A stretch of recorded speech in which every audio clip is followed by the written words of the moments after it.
Bonjour et bienvenue dans cette nouvelle vidéo. Dans la dernière vidéo, on avait vu les tableaux de structure. Le seul problème, c'est que si pendant l'exécution de mon programme, j'ai besoin de supprimer un élément ou d'en ajouter un nouveau, les opérations pour le faire vont être assez longues et coûteuses en performance. Il y a un concept en programmation qui existe pour pallier à ce problème. Et ce concept, c'est les listes chaînées. Pour rappel, quand on initialise un tableau de 10 éléments, les adresses des 10 éléments vont se suivre dans la mémoire. Par contre, les différents éléments de notre liste chaînée n'auront pas besoin de se suivre directement dans la mémoire. Là, vous devez sûrement vous dire, ok, mais comment on fait pour accéder à l'élément suivant? C'est très simple, dans la structure qu'on va définir, il y aura un pointeur qui contiendra l'adresse du prochain élément. C'est ce détail qui va faire toute la puissance des listes chaînées. Bon, comme d'habitude, on va d'abord voir ce nouveau concept et ensuite on fera des exercices. Donc pour ça, on va créer deux répertoires, un source et un include. Dans source, on va venir mettre utile.c et dans include utile.h. Et ensuite, on n'oubliera pas de créer le fichier main.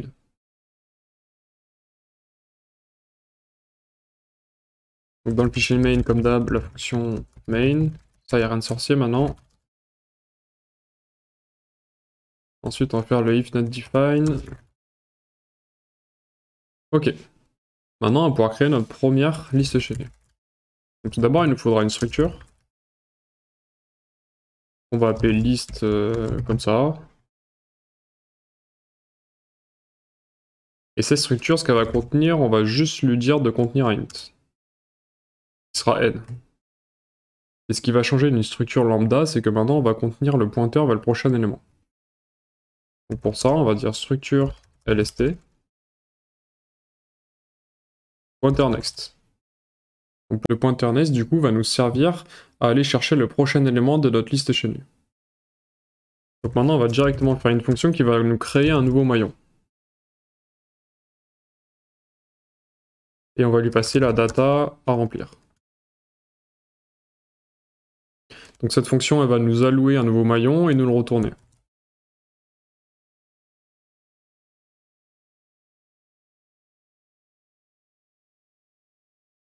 Donc ça, maintenant, on commence à être à l'aise avec l'allocation dynamique de mémoire. Donc on va déclarer un pointeur tmp qui sera égal à malloc de sizeof. Et on va lui passer la structure. D'ailleurs, j'ai pas pensé à inclure stdlib.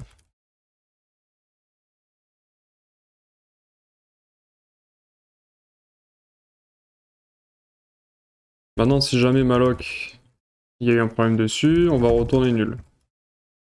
D'ailleurs, je vais même vous mettre la macro, parce que sinon, vous allez vite vous embrouiller.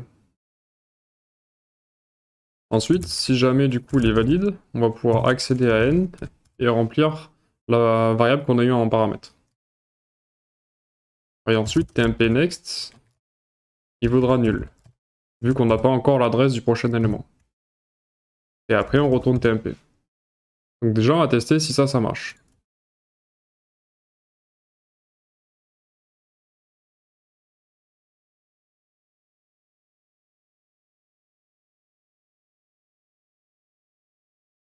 Donc moi, j'aimerais bien lui rentrer 12. Ok. Et ensuite, on peut faire un petit printf du coup de l'élément.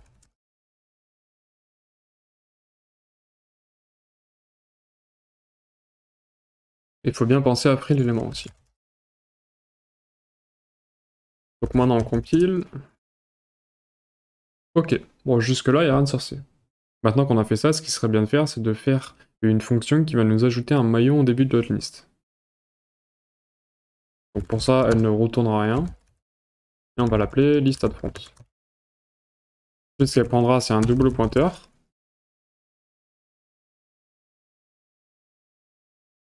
Et l'élément qu'on veut ajouter.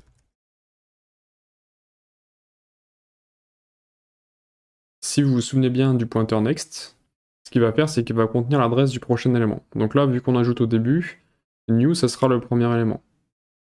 Et pour obtenir le prochain élément, on va déréférencer le pointeur, enfin le double pointeur de liste. Donc new flash next est égal à l'ancien des premiers maillons. Et ensuite, list est égal à new. Donc pourquoi on a passé un double pointeur? C'est parce que si on aurait passé qu'un simple, on n'aurait pas pu faire cette réaffectation. On aurait dû faire d'autres choses et ça aurait été plus compliqué. Donc une fois qu'on a écrit cette fonction, on va pouvoir la tester et on va refaire notre liste. Donc maintenant on va déclarer notre liste et elle sera directement égale à nul. Ensuite, on va appeler notre list at front et dans list at front, on va lui passer la référence de liste. Donc ça sera un double pointeur. Et après, list new, et là on va stocker 10 dedans. Ensuite, on va afficher ça avec printf. D'ailleurs, pour bien se rendre compte que le prochain pointeur est nul, on va même l'afficher.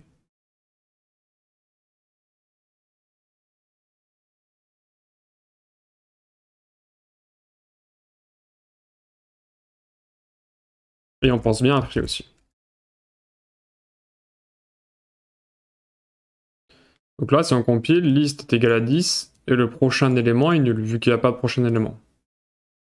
Mais par contre, si on duplique ça, si on compile ça, on voit bien que du coup, le premier élément à changer, c'est 45, et le deuxième élément, ça va être 10. Et 10, il a comme pour adresse cette adresse-là. Donc ça va être ça la puissance des listes chaînées. Donc maintenant, ce qui serait bien, c'est de se faire une fonction qui va print la liste, et aussi la clear. Que là, clairement, on ne pourra pas se contenter d'un simple free. On va déjà commencer par la fonction qui clear. Donc elle, ce qu'elle attend, c'est le pointeur de la liste. Donc le premier élément.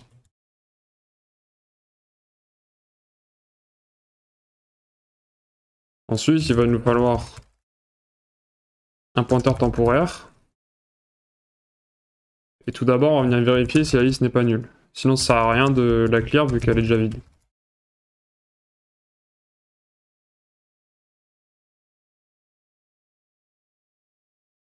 Et ensuite, on va boucler donc sur la liste, tant que la liste est valide. Et dans TMP, on va venir mettre list next, donc pour accéder au prochain élément. Et ensuite, on ferait list. Et après ça, list, on lui réaffecte la valeur de TMP. Donc après, il ne faudra pas oublier de mettre list à nul pour s'en assurer. Et donc ça, c'est une boucle un peu spéciale. On en verra des plus simples avec, pour calculer la longueur d'une liste chaînée. Mais pour clear, ça se passe comme ça. D'abord, on boucle tant que la liste chaînée est valide. Ensuite, on va stocker l'élément suivant dans une variable temporaire pour ensuite créer l'élément courant. Et l'élément courant qu'on a pris, on va le remplacer par la valeur qu'on a récupérée dans TMP. Et ensuite, à la fin de la boucle, on va mettre cette liste à nul. Et maintenant, ce qu'on va faire comme fonction, c'est une fonction qui va print toute la liste.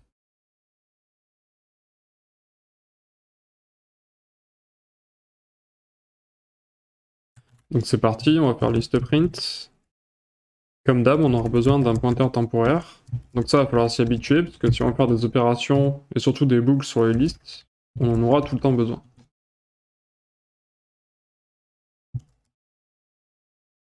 Donc là, cette boucle commence à marcher. Donc tout d'abord, on déclare un pointeur TMP, et ce pointeur, il va contenir l'adresse de liste. Comme ça, si jamais on avance le pointeur de liste, rien ne sera changé dans la liste qu'on aura passée avant paramètre. Ensuite, on va venir boucler, donc tant que TMP est différent de nul. D'ailleurs, je pourrais même le mettre là. Et si TMP est différent de nul, en fin de boucle, on va lui faire une nouvelle affectation, et TMP fetchNext fera référence au prochain élément. Donc il va contenir l'adresse du prochain élément, et on va venir écraser l'ancienne valeur, donc l'ancienne adresse de TMP par celle-là. Et ensuite, on pourra faire l'affichage ici. Donc tout d'abord, on va afficher son adresse. Ensuite, n. Donc la valeur qui contient, et next.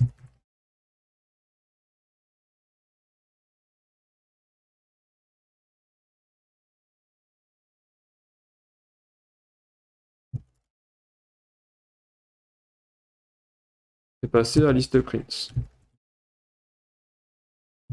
Ensuite, on va clear.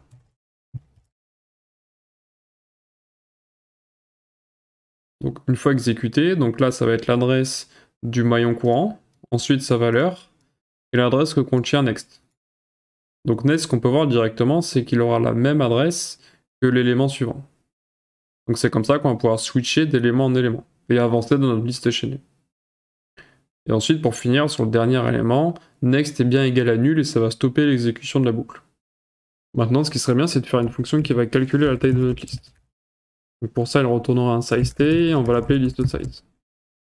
Elle va prendre en paramètre la liste et on va venir l'implémenter directement. Donc on va déclarer un compteur i. Et on va pas oublier, bien sûr, la variable temporaire pour pouvoir boucler sur la liste. Qui sera égal à liste. Et tant que tmp est valide, on va continuer la boucle et incrémenter le pointeur.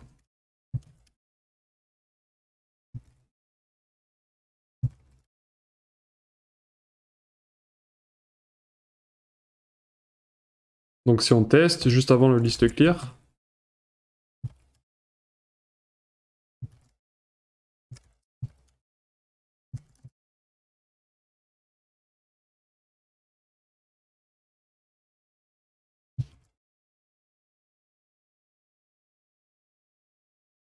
nickel, on a bien 2 éléments dans notre liste.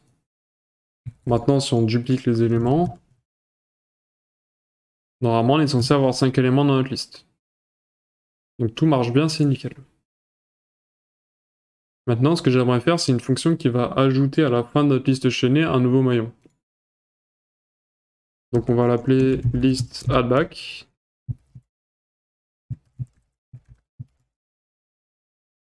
Et pareil, elle va prendre un double pointeur. Et le nouveau maillon qu'on veut ajouter, bien sûr.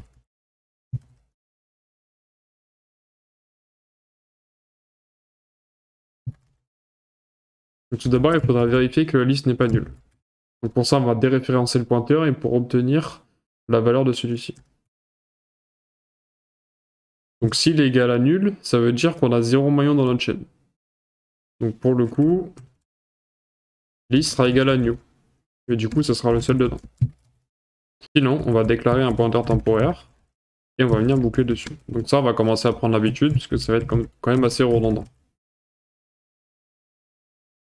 Donc tant que tmp est valide, tmp sera égal à tmp flash next.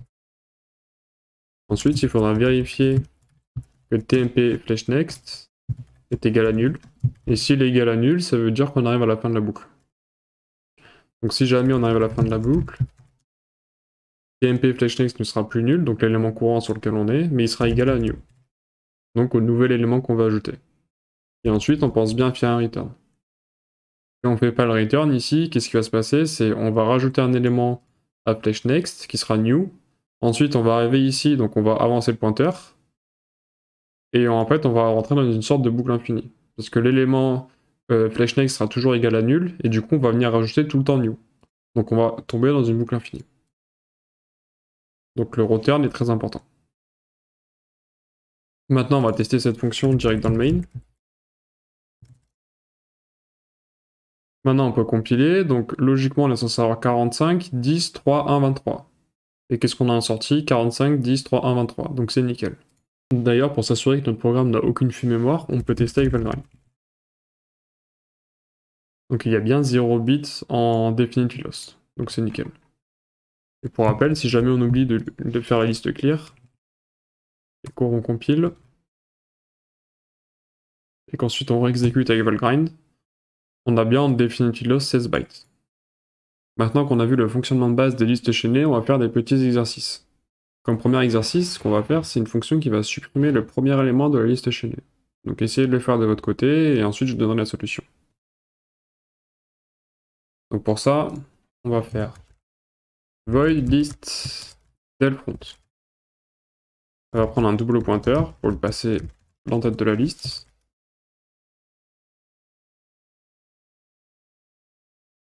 Tout d'abord, il va falloir qu'on vérifie que la liste n'est pas nulle. Sinon, ça sert à rien de continuer. La liste est vide du coup. Ensuite, on va devoir stocker dans un pointeur temporaire le deuxième élément, donc s'il y en a un. Donc pour ça, on va déréférencer la liste et on va lui dire flash next. Ensuite, on va free list. Et du coup, l'entête de la liste, on va la réaffecter avec tmp. Donc plus en détail ce qu'on a fait, on regarde d'abord que liste n'est pas nulle. Ensuite, on va venir déclarer un pointeur temporaire, et ce pointeur temporaire va contenir l'adresse du prochain élément. Donc au pire des cas, il y a quelque chose, et sinon il est nul, et ça c'est pas très grave. Ensuite, on va free le premier élément de la liste, et le premier élément, on va le réaffecter avec TMP. Donc si jamais vous vous dites, ok, mais imaginons liste flashNext est égale à nul. Bah c'est pas très grave, parce que du coup la liste vaudra nul. Donc ça veut dire qu'on aura vidé complètement la liste. Donc ensuite on va tester,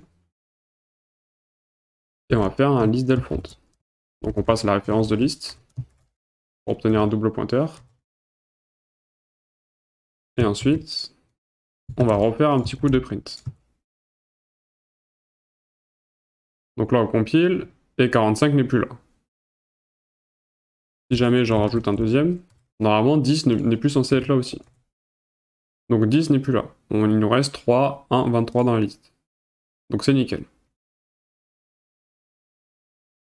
On va même tester avec Valgrind pour s'assurer qu'il n'y a pas de fuite mémoire. Et il y a 0 byte en fuite mémoire. Ensuite, ce qui serait pas mal de faire, c'est une fonction qui va supprimer le dernier élément de la liste. Donc pareil, essayez de le faire de votre côté, puis après on regardera ensemble la solution. Pour ma part, je vais pas attendre, on va faire un list delback. Et toujours pareil, on va passer un double pointeur. Donc dès que vous voulez modifier une liste chaînée, vous vous dites ok, je vais passer un double pointeur. Et si jamais vous voulez juste l'afficher ou la clear basiquement, vous voulez passer un simple pointeur, ça fera très bien l'affaire.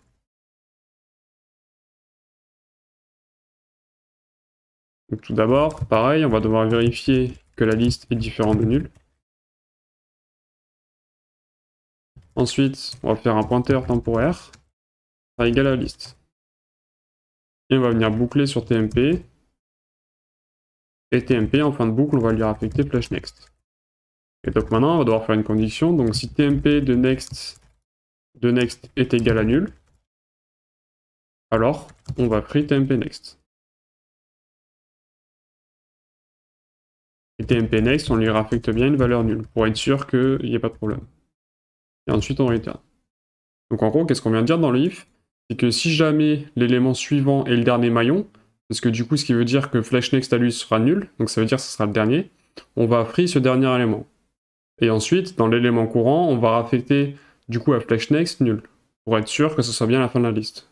Donc maintenant, on peut tester, on va faire un list back, et on va lui passer list. Donc là, logiquement, il n'est plus censé avoir 23 dans ma liste. Et c'est bien ce qui se passe. Si on refait 3 delback, il est censé me rester que 45 et 10, et c'est bien ce qui se passe. Ensuite, on va refaire un coup de Valgrind pour s'assurer qu'il n'y ait pas de fuite mémoire, et il n'y en a pas. Maintenant, ce qui serait sympa, c'est de faire une fonction qui va supprimer un élément en fonction de sa valeur. Donc pareil, essayez de le faire de votre côté, puis ensuite on verra la solution ensemble. Donc pour ça, on aura besoin de list del lm, et on va lui passer un double pointeur de liste, et la data à supprimer. Donc là, vu que nous, dans notre structure, on a stocké un int n, on va lui passer un int. Mais si jamais vous voulez faire ça avec des chaînes de caractères, ce sera possible aussi. Pour faire cette fonction, il va nous falloir deux pointeurs. Donc un qu'on va nommer current, qui sera égal à list, et un autre qu'on va appeler old, donc pour l'élément d'avant, et qu'on va mettre à nul. Ensuite, si jamais l'élément courant est différent de nul, donc ça veut dire que la liste n'est pas vide, et ensuite que current flash n est égal à n, donc ça veut dire que le premier élément c'est celui qu'on doit supprimer, on va tout simplement faire un list front. Et là on va lui passer la liste. Et ensuite on fait un return. Donc là on va pouvoir se servir de la fonction qu'on a déjà codée plus haut. Ensuite, donc si jamais c'est pas le premier élément, on va pouvoir boucler donc tant que current est différent de nul, donc ça c'est la boucle basique, et on va venir rajouter une condition, donc tant que current de flèche n est différent donc de la valeur qu'on veut chercher. Ensuite, current est égal à current flèche next. Et là maintenant, hold, on va pouvoir s'en servir.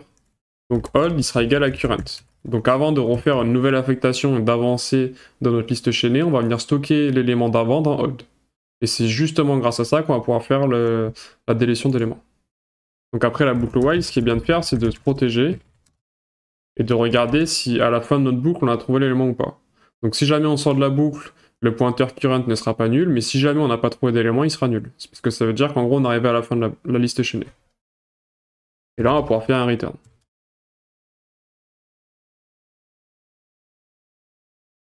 Sinon, odd flash next, donc c'est-à-dire l'élément d'avant, est égal à current flash next. Et là, on pourra free current. Donc cette fonction peut paraître un peu compliquée au premier abord, mais vous en faites pas, je vais tout réexpliquer. Donc tout d'abord, on déclare un pointeur current qui sera égal à l'entête de la liste. Ensuite, un pointeur hold qui sera égal à nul. Ensuite, on aura une première condition, donc si jamais la liste n'est pas vide et que l'élément courant a la même valeur que la valeur qu'on cherche à enlever, on va faire un list front, car ça veut dire que c'est le premier élément. Ensuite, on fait un return et on stoppe l'exécution. Sinon, on va boucler donc tant que current est différent de nul, donc ça c'est une boucle basique, et tant que la valeur de current est différente de la valeur qu'on cherche. Ensuite, ce qu'on va faire, c'est hold, on va lui affecter pour valeur l'élément d'avant. Donc en faisant current est égal à hold. Et ensuite, on va avancer dans les maillons de la chaîne avec current flash next. Hold, il aura comme position l'élément courant -1. Donc il sera juste avant. Ensuite, à la fin de notre boucle, si jamais current est égal à nul, ça veut dire qu'on est arrivé à la fin de la boucle et que l'élément qu'on cherchait à supprimer n'est pas dans la liste chaînée. Donc du coup, on fait un return. Et sinon, ça veut dire qu'on a trouvé l'élément, et du coup, odd flash next, donc l'élément d'avant, sera égal à current flash next. Et ensuite, on va free le current élément. Donc on va pouvoir tester. Et on va faire un list d'LLM. Donc on va passer la référence de liste, et moi j'aimerais bien supprimer l'élément qui a pour valeur 3. Nickel, l'élément qui a pour valeur 3 est bien supprimé. Maintenant, si je mets l'élément 30, on est censé me supprimer. Et c'est bien ce qui se passe. Parce que 30 n'est pas dans la liste chaînée, donc du coup, cette fonction ne va rien faire. Maintenant, on peut tester avec plusieurs. Si jamais j'ai envie de supprimer aussi l'élément qui a pour valeur 10, il nous reste bien 41, 1 et 23. Donc c'est nickel. Et moi, j'aurais bien testé avec Valgrind pour voir que j'ai pas de fuite mémoire. Donc j'ai bien 0 byte en fuite mémoire. C'est nickel. Dans la prochaine vidéo, ce qu'on va faire, c'est la récursivité. Donc la récursivité, ça va beaucoup nous servir, notamment sur un autre concept en programmation qui s'appelle les arbres binaires.